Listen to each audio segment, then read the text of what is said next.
నమస్తే BCN news కి స్వాగతం. నా పేరు నీలిమ. ముందుగా ముఖ్యాంశాలు. సీఎం చంద్రబాబు సింగపూర్ పర్యటన విజయవంతమైందన్న మంత్రి నారా లోకేష్. 5 ఏళ్లలో 45,000 కోట్ల పెట్టుబడులకు ఒప్పందాలు కుదిరాయని స్పష్టీకరణ. జగన్ నెల్లూరు పర్యటనలో కానిస్టేబుల్ చేయి విరగొట్టాలన్న ఎమ్మెల్యే కోటంరెడ్డి. వైసీపీ నేతలపై ప్రభుత్వం చర్యలు తీసుకుంటేనే ఇటువంటి సంఘటనలు పునరావృతం కావని వెల్లడి. చంద్రబాబు తొలి ఏడాది అన్నదాత సుఖీబాబుకు ఎగనామం పెట్టారు. వైసీపీ అనంతపురం జిల్లా అధ్యక్షుడు అనంత వెంకటరామిరెడ్డి ఫైర్. అమెరికా ప్రకటించిన సుంకాల ప్రభావంపై అధ్యయనం చేస్తున్నామన్న కేంద్ర మంత్రి పీయూష్ గోయల్. జాతీయ ప్రయోజనాలను కాపాడడానికి అన్ని చర్యలు తీసుకుంటామని స్పష్టం. సీఎం చంద్రబాబు సింగపూర్ పర్యటన విజయవంతమైందని, 5 ఏళ్లలో 45,000 కోట్ల పెట్టుబడులు ఒప్పందాలు కుదిరాయని మంత్రి నారా లోకేష్ తెలిపారు. సచివాలయంలో ఆయన మీడియాతో మాట్లాడారు. తాము ఎంఓయూలు చేయట్లేదని, నేరుగా కార్యరూపంలోకి తెస్తున్నామని తెలిపారు. పెట్టుబడులు పెట్టాలని జూమ్ కాల్ ద్వారా ఆర్సిఆర్ మెట్టలు ఆహ్వానించినట్లు తెలిపారు. దేశంలోనే అతిపెద్ద స్టీల్ ప్లాంట్, డేటా సెంటర్లు ఏపీలో ఏర్పాటు కాబోతున్నట్టు వెల్లడించారు. లిక్కర్ కుంభకోణంపై వస్తున్న ఆరోపణలకు సంబంధించి ఏ పెట్టెలో ఎంత డబ్బు చేరుతుందో జగన్కే బాగా తెలుసని మంత్రి నారా లోకేష్ ఆసక్తికర వ్యాఖ్యలు చేశారు. హైదరాబాద్ శివార్లలోని ఓ ఫామ్ హౌస్లో పెద్ద ఎత్తున డబ్బు పట్టుబడడంపై విలేకరులు అడిగిన ప్రశ్నలకు స్పందిస్తూ ఈ కుంభకోణంలో ఎంత మొత్తం చేతులు మారిందో తెలుసుకోవాలంటే జగన్ను అడగాలని లోకేష్ ఎద్దేవా చేశారు. ఇదంతా యువతకి గుడ్ న్యూస్, జగన్ కి బ్యాడ్ న్యూస్. చంద్రబాబు నాయుడు గారు పదే పదే చెప్తున్నారు, జగన్ అనే వ్యక్తి క్రిమినలైజేషన్ ఆఫ్ పాలిటిక్స్ చేస్తున్నాడు. మేమందరం అహర్నిశలు కష్టపడుతున్నాం. గౌరవ ముఖ్యమంత్రి గారు అయితే సింగపూర్ లో 8 ఆయన మీటింగ్లు మొదలు పెడితే రాత్రి 11:30 వరకు మీటింగ్లు నిర్వహిస్తున్నారు. అంటే ఆంధ్ర రాష్ట్రానికి పెట్టుబడులు తీసుకురావాలి, యువతకి ఉద్యోగాలు ఉపాధి తీసుకురావాలని ఆయన అహర్నిశలు కష్టపడుతున్నారు. ఆయన అంత కష్టపడుతుంటే మేము కనీసం ఇంకో గంట ఎక్కువ కష్టపడాలని మేమందరం పరిగెడుతున్నాం. గౌరవ ముఖ్యమంత్రి గారితో పోటీ పడాలని ప్రతి మంత్రి మేము పరిగెత్తాం. ఇదంతా జరుగుతున్న సమయంలో మురళీకృష్ణ అని ఒక వ్యక్తి సింగపూర్ ప్రభుత్వానికి, మంత్రులందరికీ, అధికారులందరికీ, సింగపూర్ హై కమిషనర్ తో సహా ఆ వ్యక్తి ఈమెయిల్ పంపించాడు. ఆంధ్ర రాష్ట్రంలో అన్స్టేబుల్ గవర్నమెంట్ ఉంది, రేపో మాపో ప్రభుత్వం మారిపోతుంది, మీరు ఆంధ్ర రాష్ట్రంతో ఒప్పందాలు చేసుకోవద్దు అని క్లియర్ గా అతను చెప్పారు. మేము అందరం ఆశ్చర్యపోయాం. మరి ఇంత కష్టపడుతున్నాం, పెట్టుబడులు తీసుకొద్దామని మేము ప్రయత్నిస్తాం, ఎవర్రబాయి ఈ వ్యక్తి అని మేము చెక్ చేస్తే ఏకంగా ఆ వ్యక్తి Peddireddy Ramachandra Reddy company PLR constructions లో పనిచేస్తున్న వాళ్ళతో అనేక సార్లు మాట్లాడారు. వైకాపాకి చెందిన మాజీ ఎమ్మెల్యేలతో కూడా అతను మాట్లాడారు. మొత్తం రికార్డు మా దగ్గర ఉంది. అంటే వాళ్ళు ఒక వ్యక్తిని ప్రోత్సహించి అతని చేత ఒక ఈమెయిల్ పెట్టిస్తే ఇవన్నీ ఆగిపోతాయి, అభివృద్ధి జరగదు, అప్పుడు తిప్పి మమ్మల్ని తిట్టచ్చు, అభివృద్ధి జరగలేదని ప్రయత్నం చేస్తున్నాడు Jagan Reddy. This is criminalization of politics. TCS లాంటి సంస్థకి మేము 99 పైసల్లో భూమి ఇస్తే ఎందుకంటే వీళ్ళకంత ఏడుపు? కోర్టులో కేసేస్తారు. ఒక సంస్థని ముందలు పెట్టి కోర్టులో కేసేసి సీజే గారు బెంచ్ మీద వచ్చేటట్టు చూసుకుంటే చేసి స్టే ఇవ్వమని కోరుతారు.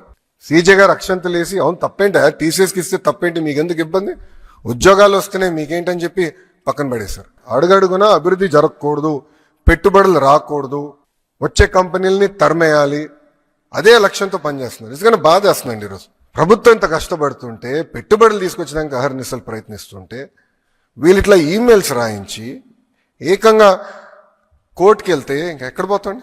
మనం బాండ్స్ కూడా రేజ్ చేశాం. RBI దగ్గర నుంచి అందరి వరకు వీళ్ళు ఈమెయిల్స్ రాశారు. అంటే రాష్ట్రం ముందరికి వెళ్ళకూడదు, ఎట్టి వరుస ఆపేయాలి. వాళ్ళు చేయరు, చేసేవాళ్ళని చేయనీయకుండా ప్రయత్నిస్తున్నారు. ఇది ప్రజలందరూ గమనించాలి. ఎందుకంటే దీనివల్ల తీవ్రంగా నష్టపోయేది ఎవరండి? ఆంధ్ర రాష్ట్రం. ఎవరు బ్రాండ్ పోతుంది? ఆంధ్ర రాష్ట్రం బ్రాండ్ పోతుందండి. చాలా బాధేస్తున్నా ఈమెయిల్స్ అని చదువుతుంటే. ఒక్కసారి కానీ బ్రాండ్ పోతే ఎందుకు వస్తాడు పెట్టుబడులు పెట్టేదాకా రాష్ట్రానికి? ఎవరన్నా ఒక ప్రాజెక్ట్ ఎన్నికకి వెళ్తే రేపు ఎవడొస్తాడండి? నమ్మకంతో ఎందుకు ముందరికి వస్తాడు? ఈరోజు బాబు గారు పేరు చెప్పుకుని మేము తలుపులు తెరుస్తున్నాం. ఆయన ముఖ్యమంత్రిగా ఉన్నారు కనుక అందరు తిరిగి మళ్ళీ వస్తున్నారు ఆంధ్ర రాష్ట్రానికి. ఇతర దేశం మంత్రులు వస్తున్నారు ఆంధ్ర రాష్ట్రానికి చర్చించడానికి. మొన్నైతే UAE మినిస్టర్ గారు ఫస్ట్ విజయవాడకు వచ్చి ఇక్కడ ప్రోగ్రామ్ చేసిన తర్వాతనే పక్క రాష్ట్రాలకు వెళ్ళారు ఆయన. అంటే అంత కమిట్మెంట్తో మేము పనిచేస్తుంటే వైకాపా వాళ్ళు ఇది చేస్తున్నారు. దీనివల్ల ఒక ఆంధ్ర రాష్ట్రం నష్టపోతుంది, ఆ దేశంలో ఉంటున్న తెలుగు వాళ్ళు కూడా నష్టపోతున్నారు. ఎందుకంటే వాళ్ళ రెప్యుటేషన్ కూడా పోతుంది. ఏంటిది, ఏ రాష్ట్రంలో లేదు, ఏంటిది, ఎందుకు ఇంత జరుగుతుందని వాళ్ళు తిప్పి మమ్మల్ని ప్రశ్నిస్తున్నారు. ప్రజలందరూ ఒక్కసారి గుండెపైన చేయబెట్టుకుని ఆలోచించాలి. ఆనాడు ఎలాంటి బ్రాండ్స్ ఉండేయండి? ప్రజలు కావాల్సిన బ్రాండ్లు ఏనాడైనా ప్రభుత్వం ఇచ్చిందా? బియర్ బ్రాండ్లు అన్ని తరమే లేదా పక్క రాష్ట్రాలకి? ఈ రోజు అద్భుతమైన పాలసీ మేము తీసుకొచ్చాం, ట్రాన్స్పరెంట్ పాలసీ తీసుకొచ్చామండి. Zero political involvement policy. ఈరోజు పక్క రాష్ట్రాల నుంచి డెలిగేషన్స్ వచ్చి మీ పాలసీ ఏంటి, ఎట్లా అమలు చేస్తున్నారని మన దగ్గర నేర్చుకుని వెళ్తున్నారు. Transparent policy. లిక్కర్ విషయంలో మొదటి రోజు నుంచి మేము ఆందోళన చేశాం. కల్తీ మద్యం అమ్మి ముందల బాబుల్ని చంపేస్తున్నారు, దీనివల్ల ప్రజలు తీవ్రంగా ఇబ్బంది పడుతున్నారు, లివర్ సిరోసిస్ పెరుగుతుంది, లివర్ ఫెయిల్యూర్స్ అవుతున్నాయి, ఎక్కువ మంది చనిపోతున్నారు పదే పదే చెప్పాం. రెండోది బ్రాండ్ కిల్లింగ్ చేస్తున్నారు. ఇప్పుడు జెనసిస్ ఏంటి కేసు మొత్తం brand killing. There is a very well laid out protocol. ఒక బ్రాండ్ ని ఇంట్రడ్యూస్ చేయాలన్నా, ఒక బ్రాండ్ ని తీసేయాలన్నా ఎక్సైజ్ పాలసీలో చాలా క్లియర్ ప్రోటోకాల్ ఉన్నాయి. అన్ని వైలేట్ చేసి ఏకపక్షంగా చేశారు. డబ్బులు ట్రాన్స్ఫర్ అయింది, చెక్ లో ట్రాన్స్ఫర్ అయింది. విచిత్రం ఏంటంటే ఒక లిక్కర్ కంపెనీ 400 కోట్ల బంగారం ఎప్పుడు ఉంటుందండి. అది రా మెటీరియలా మద్యానికి? మాకున్న ఇప్పటి వరకు బయటకు వచ్చింది. ఇంకెంతుందో ఇంకా 5 సంవత్సరాల రికార్డులు కదా, టైం పడుతుంది. 400 కోట్ల రూపాయలు విలువైన బంగారం ఒక లిక్కర్ కంపెనీ కొనింది అంటే ఎవరికి వెళ్ళిందా బంగారం?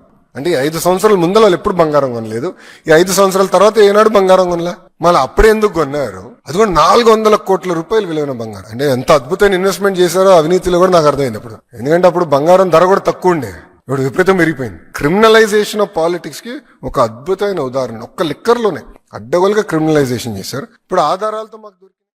Nellore rural MLA Kotamreddy Sridhar Reddy YCP అధినేత జగన్ పై ధ్వజమెత్తారు. జగన్ నెల్లూరు పర్యటన సందర్భంగా జరిగిన సంఘటనలపై తీవ్ర ఆగ్రహం వ్యక్తం చేశారు. జగన్ అనుచరులు కానిస్టేబుల్ చేయి విరగొట్టారని, ప్రభుత్వాసుపత్రి గోడను కూలగొట్టారని, నడి రోడ్డుపై ధర్నాలు చేశారని ఆరోపించారు. ఈ ఘటనలపై ప్రభుత్వం తప్పనిసరిగా చర్యలు తీసుకోవాలని, అలా చేస్తేనే ఇటువంటి సంఘటనలు పునరావృతం కావని ఆయన స్పష్టం చేశారు.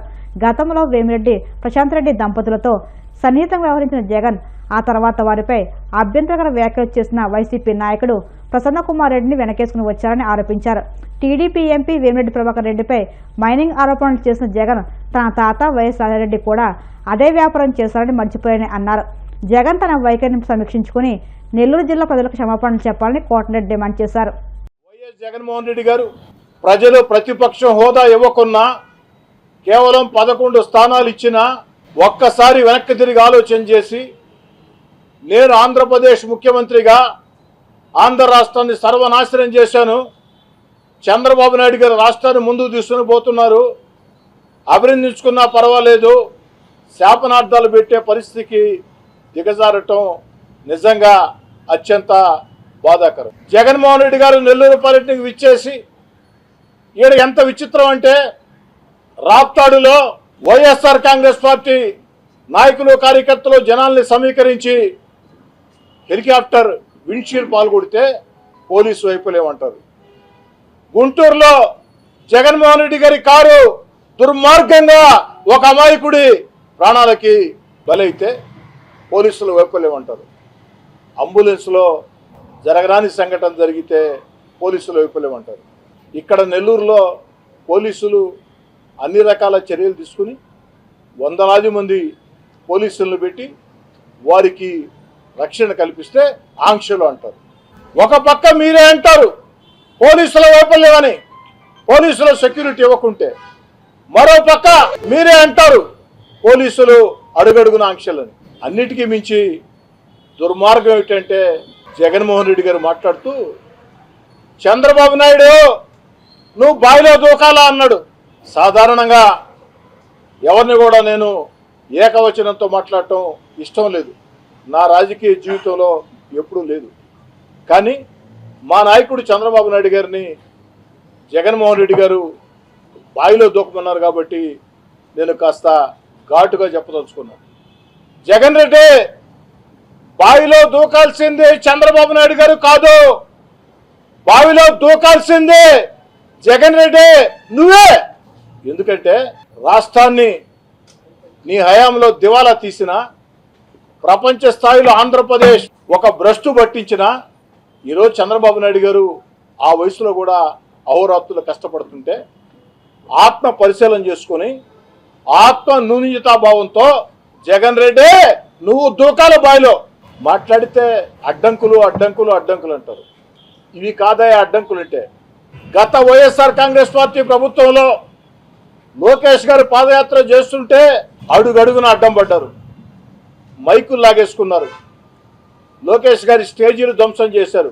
ఆఖరికి లోకేష్ గారు నడి రోడ్లో మైకు లేకున్నా స్టూలు వేసుకుని ప్రజలను ఉద్దేశించి మాట్లాడుతుంటే ఆ రోజు అధికార మదంతో జగన్మోహన్ రెడ్డి గారు ఆ స్టూల్ కూడా లాగేశారు.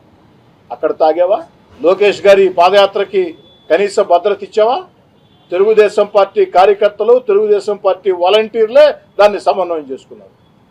ఆఖరికి నీ పోలీసులను పెట్టి ఏం చేయించావు? ట్రాఫిక్ ఇష్టారాజ్యంగా నడిపించావు. అయ్యా జగన్ రెడ్డి, ఆ రోజు లోకేష్ గారి వ్యక్తిగత సిబ్బంది మీద దుర్మార్గంగా చంద్రబాబు వస్తూ తన వెంట కరువు తీసుకొస్తారని కరువు చంద్రబాబు కవలపిల్లలు అంటూ అనంతపురం జిల్లా వైసీపీ అధ్యక్షుడు అనంత వెంకటరామరెడ్డి ఎద్దేవా చేశారు. ఉమ్మడి అనంతపురం జిల్లా రైతు సమస్యలపై ఆయన మీడియాతో మాట్లాడారు. ఆనాడు అపర భగీరథుడు పైనుంచి గంగను తీసుకొచ్చినట్లు చంద్రబాబు ఎప్పుడొచ్చినా కరువు తీసుకొస్తాడని రాయలసీమలో అంటుంటారని గుర్తు చేశారు. గత ఏడాది ఈ ఏడాది పరిస్థితులు చూస్తే అలాగే ఉన్నాయని అభివర్ణించారు. ఇప్పుడు జగన్ ఈ ప్రభుత్వానికి కానీ పోలీసు వాళ్ళకి కానీ డిపార్ట్మెంట్కి అంతా కూడా జగన్ బయటికి వస్తా అన్నాడంటే అంటే ప్రజల దగ్గరికి పోతాడంటే సింహమ్మ కనబడుతున్నాడు ఈ ప్రభుత్వానికి అంత భయపడిపోతున్నారు. ఎవరైనా జగన్ గారికి పర్యటనకు వస్తున్నా అంటే జనాన్ని రాకోకుండా అడ్డుకునేది అది నేను ఎప్పుడు ఇనలేదు. అసలు ప్రజాస్వామ్యంలో చాలా అజిటేషన్లు మేము కూడా చేసాం, ప్రతిపక్ష పార్టీ ఉన్నప్పుడు చేసాం, గతంలో చేసాం, స్టూడెంట్ డేస్లో కూడా చేసాం, కానీ ఎప్పుడు కానీ ఇనలేదు. అసలు జనాన్ని బయటికి రాకుండా గ్రామాల చుట్టూ కానీ జేసీబీలతో అనేది కూడా ఈరోజు గుంతలు తీయడం కానీ ముళ్ళ కంచెలు వేయడం కానీ బయటకు వస్తే అసలు వేల మందికి నోటీసు ఇవ్వడం కానీ ఎక్కడ కానీ నేను చూడలేదు. పెద్ద చాలా అజిటేషన్లు చేసినాం కానీ ఎవరు కానీ చూడలేదు ఎప్పుడు కానీ. గతంలో కూడా ఇదే చంద్రబాబు నాయుడు గారు ముఖ్యమంత్రి 3 మార్లు ఉన్నారు, అప్పుడు కూడా ఇంత అభిమానంగా చూడలేదు. ఒక తూరు ఏదో అప్పుడు గుర్రాలతో హైదరాబాద్లో కరెంటు దానిపై తొక్కించేది తప్ప చూడలేదు. కానీ ఈరోజు అంతా కూడా భయపడుతుంది.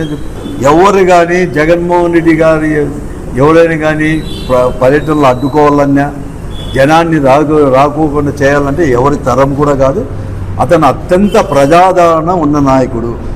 ఈ భారతదేశంలోనే అతి కొద్ది మంది ప్రజాదరణ ఉన్న నాయకుల్లో ఇతను ప్రముఖమైన నాయకుడు, ప్రజాదరణ ఉండేవాడు. కాబట్టి జనం నుంచి అతను దూరము చేయలేరు, అతని పర్యటనలకు జనం రాకుండా కూడా చేయలేరు. అరచేతులు అడ్డం పెట్టుకొని సూర్యుని యొక్క కిరణాలు ఎలా అయితే అడ్డగించలేరో ఇది కూడా అంతే. ఇదంతే కదా, ఏం లేదు. దీన్ని మేము ఖండిస్తున్న ప్రజాస్వామ్యంలో మూల్యము తప్పకుండా కూడా చెల్లించుకోవాల్సిన అవసరం కూడా వస్తుంది. నేను వ్యవస్థలు అనేది కూడా చేతిలో పెట్టుకొని ఇవన్నీ చేస్తే కదా చెప్తున్నాను. ఈరోజు నేను చెప్తున్నాను, పోలీసు వ్యవస్థకు కూడా రెవెన్యూ వ్యవస్థకు చెప్తా ఉన్నాను, మీరు ఇండిపెండెంట్గా యాక్ట్ చేయండి. మీరంతా కూడా ఐపీఎస్ ఐఏఎస్ ఆఫీసర్లు, మీరు వాళ్ళ చెప్పు చేతులు లేకపోతే భవిష్యత్తు కూడా ఎలా ఉంటుందో కూడా చేసుకోండి. మీకు మంచిది కాదు పోలీసు వాళ్ళకి కూడా అని చెప్పి నేను హెచ్చరిస్తున్నాను. ఎవరి తరం కాదు, తప్పకుండా కూడా వస్తారు త్వరలో. ఇప్పుడు ఇన్ని రోజులు అయింది సిట్ అనేది వేసి, సిట్ అనేది కూడా ఇంతవరకు హైకోర్టే కామెంట్ చేసింది. ఇంకా ఎన్ని రోజులు మేము బెయిల్ అనేది కూడా ఇవ్వకుండా పోతాము.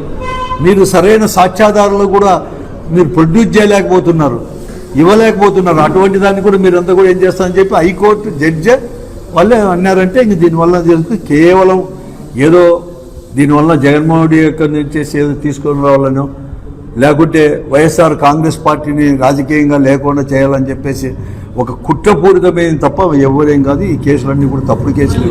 ఎమ్మెల్యేలు చేసిన వాళ్ళు వాళ్ళపైన కూడా కేసులు పెట్టి జైలు పాలు చేశారు. అంటే ఒక భయంకరమైన వాతావరణం తీసుకొని వచ్చి ప్రతి ఒక్కరిని కూడా భయపడించాలని చెప్పేసి అనేది తప్ప ఒక కుట్రపూరితమైన రాజకీయాలు చేసినాయి. ఇక్కడ కానీ అసలు మేము కూడా మీటింగులు పెట్టుకోకూడదు అంటారు, నియోజకవర్గాలకు రానియద్దు అంటారు. ఈ వ్యవస్థ ఎక్కడ కానీ లేదు.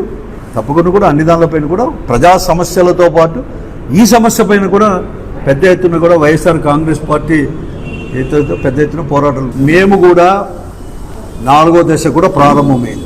బాబు షూరిటీ మోసం గ్యారెంటీ కూడా అనంతపురం జిల్లాలో కూడా రాష్ట్రం అంతా అయింది, అనంతపురం జిల్లాలో కూడా అయింది. మొదటి దశ జిల్లా స్థాయిలో ప్రారంభం చేశాం, 2వ దశ నియోజకవర్గంలో చేశాం, 3వ దశ మండల స్థాయిలో ప్రారంభం చేశాం.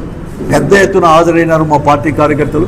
4వ దశలో 23, 24వ తేదీ నుంచి ఈ జిల్లాలో మరి ముఖ్యంగా అనంతపురం అర్బన్లో కూడా ప్రతి ఇంటికి కూడా ఆ రోజు గడప గడపకు మన ప్రభుత్వం ఎలా పోయినామో ఈరోజు మా పార్టీ కార్యకర్తలు, స్థానిక నాయకులు ప్రతి ఇంటికి పోయి ఈ హామీల గురించి వారికి జరిగిన నష్టాన్ని గురించి వారికంటే ముందే వారే చెప్తాను, మాకు ఇంత నష్టం జరిగింది, కరువు, స్మార్ట్ మీటర్ల దగ్గర నుంచి ప్రతి ఒక్కటి కూడా మాకు చెప్తా ఉన్నారు ఎంత నష్టపోయినాం, ఏమి కథ.